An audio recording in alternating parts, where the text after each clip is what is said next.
Alors justement, d'où on part? En mars, on est parti de recommandations venant de Paris qui nous disaient, bon, vous allez avoir un afflux saturant de victimes, c'est les plans mass casualties chez les Américains et dans l'armée, c'est assez bien codifié.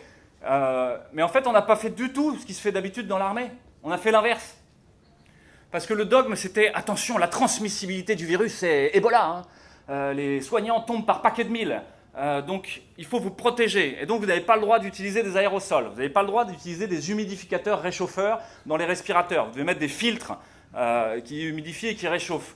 Vous n'avez pas le droit d'utiliser ce qu'on appelle l'oxygénothérapie à haut débit. Qu'est-ce que c'est que ce truc-là? C'est de l'oxygène à plein pot, à 50, 60 litres minute, et où vous réglez la FiO2 comme vous voulez, et qui permet de monter à des niveaux d'oxygénation qui permettent de tenir très très loin l'hypoxémie, sans avoir besoin d'être invasif et d'intuber et de ventiler les gens. Donc il y a une erreur de dogme initial, en fait. Le dogme réanimatoire qui a été donné par les réanimations parisiennes était faux, était juste simplement faux. Et on s'en est rendu compte de manière très rapide, puisque quand on a fait ce qu'ils nous ont dit, c'est-à-dire qu'à 6 litres d'oxygène, le dogme, c'était vous les intuber. Il ne faut pas attendre, parce que là, ça va s'aggraver, c'est très grave. Et les femmes enceintes, c'était à 4 litres. Attention. Et donc, c'est ce qu'on a fait. Et au bout de 2 malades, on s'est rendu compte qu'on les aggravait. Pour plein de raisons sur lesquelles on va revenir un petit peu sur la physiopathologie de la maladie, ou en tout cas ce qu'on essaye d'en comprendre au lit du malade. Mais pour plein de raisons, on les aggravait. Et surtout, on était dans une logique de gestion de flux qui était complètement stupide, puisqu'une fois que vous avez intubé quelqu'un, en gros, vous allez le garder entre 3 et 6 semaines. Intubé, ventilé. Si vous avez une courbe épidémique qui monte de manière exponentielle sur 3 semaines, vous imaginez que la personne de 85 ans, la plus fragile que vous avez pris au début pour remplir votre réa-Covid, et voilà, avoir l'air de servir à quelque chose, alors que vous étiez vide depuis 2 semaines, eh ben, elle va rester. Et qu'au moment où vous serez à la 3e semaine d'épidémie, ben, vous aurez votre réa rempli, et vous ne pourrez pas prendre quelqu'un de 65 ans qui a un Covid. Et donc ça, c'est tirer une balle dans le pied dès le départ. On s'est parlé avec l'Italie, avec l'Est, avec le Nord, etc. Il y a des warnings très précoces pour dire que les dogmes qui avaient été donnés étaient faux et qu'il fallait maintenir ces gens pas intubés et les laisser sous oxygénothérapie à haut débit, les laisser en chier, entre guillemets, et accompagner cette maladie-là. Et donc c'est la circulation de l'information. Et on va y revenir sur la dernière diapo qui sera sur l'épistémologie épidémique. C'est l'idée que c'est au lit du malade que ça se passe l'information et qu'elle remonte et qu'elle s'échange. C'est pas à Paris dans des bureaux. Donc attention au dogme. Il est question de ne pas le respecter. La réa était clairement en tension, presque au bord de la rupture en mars, puisqu'effectivement, on a quasiment doublé le parc de lits installés de réanimation. Et on a augmenté de 4600 lits à peu près le nombre de lits pendant cette période-là. Donc on a doublé la capacité de manière très rapide. Et là, on peut saluer la réactivité, on a réussi à le faire. Mais à un prix très très lourd, qui a été d'arrêter toute la vie. Et là, on a vraiment besoin de peser la balance bénéfice-risque de ce qu'on fait, parce que ce n'est pas comme ça qu'on fait dans les plans Mascal. Dans les plans Mascal, on ne dit pas on va s'acharner sur celui qui est très très grave. On fait du triage.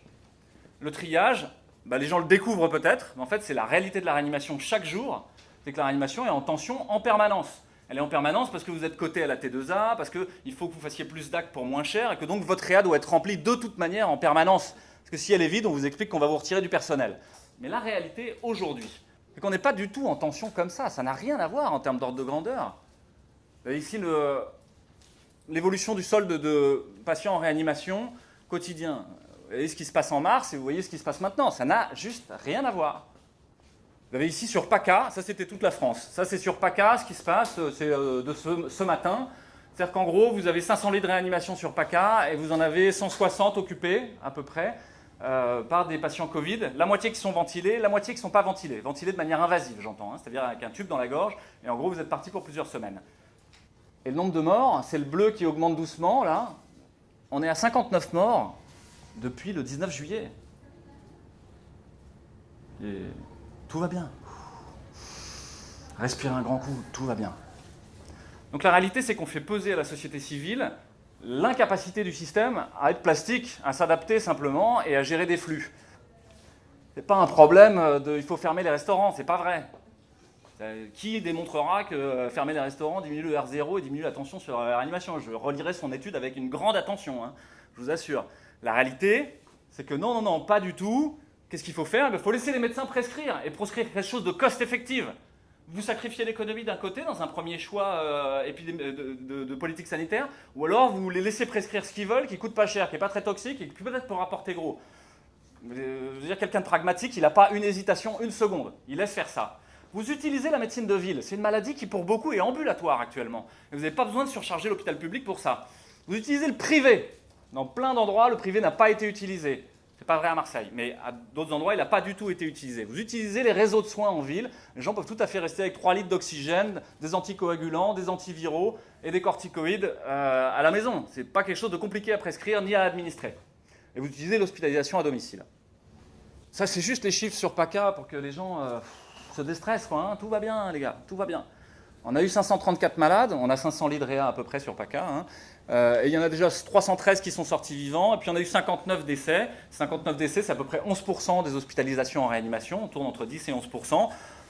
Bon, bah voilà, ouais, il y a 10% de gens qui meurent. Pour nous, ça correspond à une maladie relativement bénigne en réanimation, hein. On a des maladies bien plus graves, hein, qui sont avec un taux de létalité qui n'a rien à voir, hein. Donc, tout va bien. C'est juste long à gérer. Il faut être patient. Et c'est juste contraignant, mais ce n'est pas Ebola. C'est pareil, si vous décidez que vous avez besoin d'un secteur Covid. Donc l'idée de sanctuariser des lits Covid, c'est un truc un peu étrange, en fait. Dans lequel, vous le savez, il y a du conflit d'intérêts. C'est pareil, si vous marquez Covid sur la feuille, eh ben, vous touchez de l'argent. Alors, qui est là en ce moment en réanimation et qui était là le premier acte? Qui était là au premier acte chez nous? Des malades hypertendus, diabétiques, obèses, ok, le classico, quoi. Le classico des fragiles de notre société, qui ne correspond pas au fait que c'est des gens qui vont super bien. Parce qu'on a l'impression que dire ça, en fait, les obèses, ce serait une dérive progressive de la normalité. Non, c'est pas vrai, c'est une maladie grave. C'est notre société est globalement de plus en plus malade. Et donc, ça veut dire que ça se traite en amont. Et là, vous aurez moins de gens en réanimation pour Covid sur obésité. Et puis, vous avez une autre frange de malades qui, nous, étaient les immunodéprimés, notamment les greffés rénaux. On avait quelques femmes enceintes, mais qui finalement s'en tiraient plutôt bien. Il faut rassurer les femmes enceintes. Donc les malades qu'on a actuellement, eh ben, vous en avez une partie qui sont les obèses hypertendus. Vous en avez une partie qui sont Covid positifs, mais qui n'ont pas de maladie à Covid, et qui sont juste Covid positifs par une politique de dépistage de masse avec une probabilité pré-test qui est juste délirante. Et donc vous vous retrouvez avec quelqu'un de positif. On a une malade avec un lymphome médiastinal qui toussait un petit peu comme ça, et qui s'est retrouvé avec un test positif. Et en fait, on a eu un autre qui avait une pneumonie apio avec un choc septique sur une aplasie fébrile post-chimio d'une leucémie aiguë. C'était pas un Covid, quoi. Et ceux-là, ils étaient à 32 CT, à peu près. Voilà. Et c'était pas le problème. Pourtant, ils ont compté dans les stats, hein, et ils font partie du délire collectif. Ils ont compté 5 jours de réanimation Covid dans les stats de PACA. Mais ils ne le sont pas. Ça, pour nous, pour le moment, c'est 3 patients sur 8. Vous avez une partie donc hypertendue, obèse, etc. Très bien, ceux-là on les connaît, et ils vont s'en sortir, et ils vont aller bien. Et puis vous avez partie des immunodéprimés avec des polypathologies très sévères. Donc est-ce que c'est grave? On peut rassurer les gens, en fait. Vous verrez des réanimateurs qui vous disent que ça peut être n'importe qui, hein, ça peut toucher n'importe qui. C'est pas vrai. Quand vous prenez les dossiers et on discute avec tous les réanimateurs de tous les trucs, il y a toujours quelque chose, hein. Donc vous et moi, tout va bien. Tout va bien. Et les gens dans la rue, tout va bien. Il faut protéger les plus fragiles. Il y a vraiment quelque chose dont on ne parle absolument pas et qui me semble absolument fondamental. C'est que quand les malades sont en réanimation, c'est toute la famille qui est malade. C'est tout le monde qui est malade. Les gens, ils doivent arrêter leur boulot, ils se disent « mais qu'est-ce qui devient? Est-ce qu'il va mourir ?» Il y a un niveau d'anxiété qui est majeur, en fait. Et on est là aussi pour soigner les familles. La directive, au départ, qui dit « vous n'avez pas le droit de venir visiter vos patients », c'est du délire, hein. C'est penser que la relation humaine n'a aucune importance, hein. C'est complètement du délire. Nous avons transgressé cela. Et toutes les réanimations de France ont transgressé cet ordre-là et ont laissé les gens voir leur famille.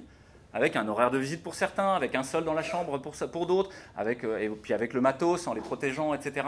Mais on a laissé les gens voir les familles. Et si vous allez plus loin, on parle de la mort et des enterrements. Ouais. Société, quand Airplus est mort, elle va vraiment pas bien. Business-based medicine, en gros, a remplacé le mandarin. Le mandarin, vous disiez la messe, et puis après, vous alliez chez le voisin, puis vous disiez une autre messe, puis vous faisiez votre idée. C'était pas si mal, et en tout cas, il avait vu des malades. C'était pas quelqu'un qui faisait semblant. Il avait son idée, mais il avait vu des gens. Et puis, vous avez l'evidence-based medicine qui arrive, qui dit non, A versus B dans une grosse série sur un critère principal de jugement. Maintenant, c'est du big data algorithmique gérant des courbes épidémiologiques qui vous disent mieux que vous ce qui se passe. C'est du délire. C'est d'autant plus du délire que ce traitement algorithmique de la data, géré par des grandes majors de l'industrie de la data, justement, qui se trouve être en plus monétarisé au plus haut niveau dans le monde actuellement, en fait, ont un pouvoir prescriptif sur le réel. Donc ils font le monde tel qu'ils ont décidé qu'il serait. Ça va pas, et ça va d'autres, et c'est pas vrai, c'est juste pas vrai. La réalité, ce n'est pas ce que vous disent les médias. Et donc, c'est-à-dire qu'il faut éteindre la télé. Vous savez qu'à l'AP, dans les lits des malades, il y a 3 chaînes gratuites. Il y a APHM TV, qui est-ce qui a envie de regarder des gens se faire charcuter quand il vient d'avoir une chirurgie. Il y a Gulli. Alors, Gulli, c'est vulgaire, c'est moche. Si vous êtes un adulte, c'est juste pas possible, plus de 3 minutes. Et la dernière, vous savez ce que c'est? BFM Télé. C'est pas un scandale. Éteignez vos téléphones portables. Arrêtez de croire que le big data va résoudre votre problème et le grand virage numérique qu'on nous promet, où il y aura de l'intelligence artificielle partout et plus d'humains. Mais dites non. Qui est-ce qui soigne? C'est les humains. Il y a tellement d'argent dans ce truc. L'université file à plein pot. On va faire que des startups du numérique. On essaie de faire du low-tech en réanimation, c'est-à-dire de faire des trucs de bon sens. On ne trouve pas un rond, on n'arrive même pas à publier, alors qu'on fait des trucs de bon sens super utiles, qui marchent bien, des petites pirouettes cliniques à tous les étages. Et on nous dit non, non, mais faites plutôt de l'intelligence artificielle, vous faites une app, là vous aurez tout ce que vous voulez, quoi. Donc finalement, l'épistémologie épidémique, elle se fait là. Elle se fait là, elle se fait par les cliniciens, elle se fait par les vrais gens, et les vrais gens qui se parlent, qui se mettent en réseau. Et c'est ça la force aujourd'hui, c'est qu'on est en réseau. Vous avez plus appris par des tutos sur YouTube que par de l'evidence-based medicine sur cette épidémie. Ça, c'est un changement majeur.